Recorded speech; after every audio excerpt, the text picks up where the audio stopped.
This is verse 16 of the 10th chapter, Gospel of Matthew.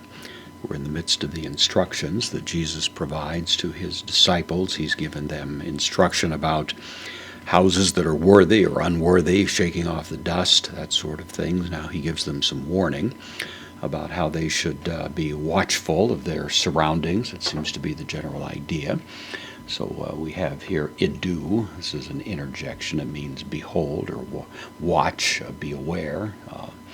Ego, added for emphasis. This is the first person singular pronoun. So I, with emphasis, apostello, send. Apostello means to send with an authority, a commission, a responsibility. And Jesus says with emphasis on himself, I'm sending you out in this way, and the implied sense as opposed to others who might send you out in a different sort of state of mind. But the distinctive features of the sending commission that Jesus lays on the disciples, behold, I send, humas, the direct object, second person of accusative plural, I send you, hos, as.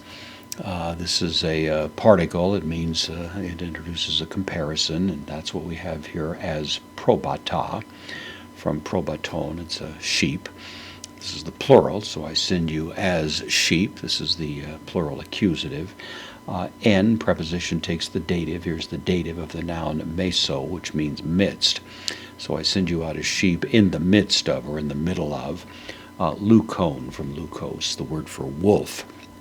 The plural, of course, here in the genitive plural. So I send you out as sheep in the midst of wolves. Don't be naive. You're surrounded by those who are your enemies, and you need to keep that in mind. And the instruction here seems to suggest that. So genesthai, from genomai, I become. This is the second person plural.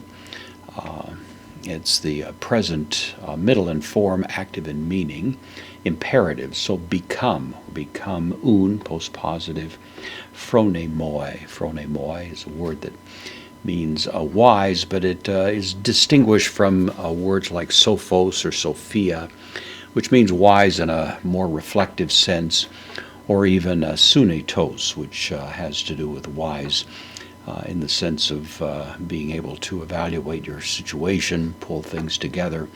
This is a word that actually carries with the notion of simply being, I might say in the vernacular, street smart, to be cunning, to be on top of things, to be aware of your surroundings. You'll hear that warning sometimes. People travel in their in foreign countries. They're supposed to be conscious of their surroundings, that kind of thing. That's really the force of this word. So it's not really focusing on wise in the sense of deep wisdom, but more just be on your guard, to be aware of your circumstances. And that's why he adds, as hoi, ophes. These are a word for serpents, but it emphasizes the sense in which serpents were sometimes viewed as somewhat cunning. Of course, serpents are actually notoriously stupid, but their behavior would give you other impressions.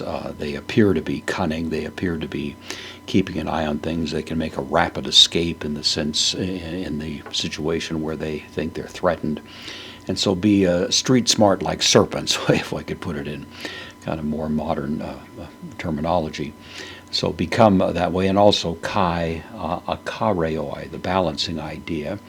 This is be guileless or harmless. It's based on the root karao, which means to mix. And so literally you'd say be unmixed, which is a way of saying be people of integrity, transparent, simple, guileless is the idea. And guileless. So you're supposed to be street smart like serpents, but in balancing that, be guileless or simple or have integrity as high peristerai, from peristera, neuter or a feminine noun, which means a dove, plural here as doves. So it's an interesting balance. You're supposed to be conscious of your surroundings, keeping an eye on things, not naive, and yet at the same time be absolutely transparently people of integrity when it comes to your actual motives. And that becomes the really quintessential description of the Christian character as they go into a world in which there are certainly abundant threats, in which the task that's laid upon us is one in which we need to have all of our wits about us as we carry on the task of representing the gospel.